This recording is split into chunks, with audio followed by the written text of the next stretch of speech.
16 বলে 3 রান।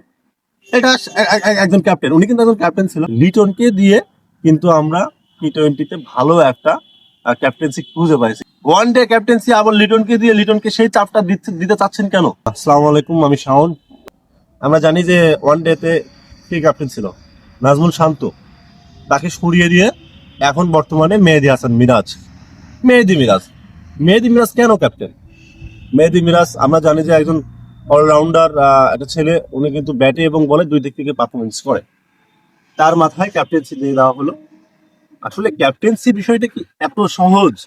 তাই যদি হইতো তাহলে টিম ইন্ডিয়া মহেন্দ্র সিং ধোনিকে দিয়ে ক্যাপ্টেন্সি করাতেন না, বিরাট কোহলি দায়িত্ব নিত না।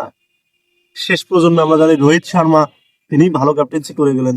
দেখেন ক্যাপ্টেন্সি বিষয়টা কি? ক্যাপ্টেন্সি বিষয়টা হচ্ছে যে পুরা একটা টিম সম্পর্কে তার ভালো একটা জানাশোনা, কোন প্লেয়ারটা কি করতেছে, কার দ্বারা কি করা সম্ভব, কার কাছ থেকে কি পাবো, এই বিষয়টা কোন জানাশোনা। আমি মেহেদী হাসান মিরাজকে ক্যাপ্টেন্সি দিয়ে দিলাম, শান্তর কাছ থেকে ক্যাপ্টেন্সি নিয়ে শান্তকে দলে ইনক্লুড করলাম। শান্ত ব্যাটিং করতেছে, ব্যাটিং করলো কি 16 বলে 3 রান। এটা একজন ক্যাপ্টেন, উনি কিন্তু একজন ক্যাপ্টেন ছিল।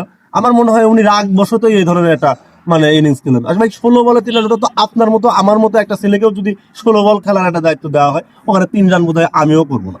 সব থেকে বড় বিষয় হচ্ছে যে বাংলাদেশ ক্রিকেট টিমের অধিনায়ক 16 বল খেলে 3টি রান করছে।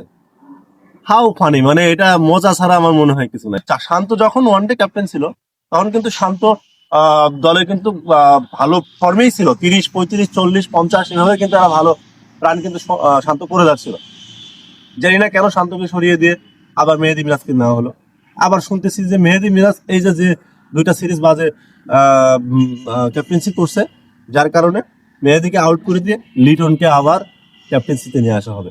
ভাই লিটনকে দিয়ে কিন্তু আমরা টি-20তে ভালো একটা ক্যাপ্টেন্সি খুঁজে পাইছি। লিটনকে টি-20তে রাখেন না কেন? ওকে আবার ওয়ান ডেতে দেবেন কেন?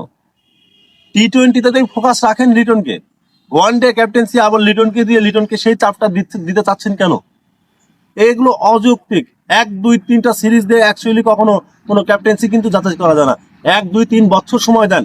লিটনকে আপনারা 1 বছর সময় দিয়েছিলেন টি-20তে ক্যাপ্টেন্সি হওয়ার জন্য। আমরা জানি বিশ্বকাপ পর্যন্ত লিটন দাস টি-20তে ক্যাপ্টেন্সি করবে।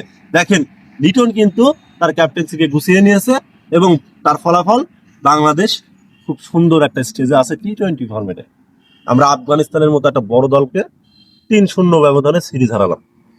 সেই জায়গায় ওয়ান ডে ফরম্যাটে আমরা 3-0 ব্যবধানে সিরিজ হারলাম। ভাই এই ক্যাপ্টেন্সি বিষয়টা আপনারা মাথায় নেন, ক্যাপ্টেনদের সময় দেন। ক্যাপ্টেন যে কেউ হইলে পরেই সরাসরি সে জয় খুঁজে নিয়ে আসে দিতে পারবে না। দলের কম্বাইন এটা অত সহজে ঠিক করে দিতে পারবে না। একটু সময় দেন, সময় দিলে আমার বিশ্বাস সে শান্ত হোক বা মিরাজ বা লিটন মাইন্ড সেট আপ থেকে একটা ভালো দল, একটা ভালো টিম তৈরি করে দিতে সক্ষম হবে।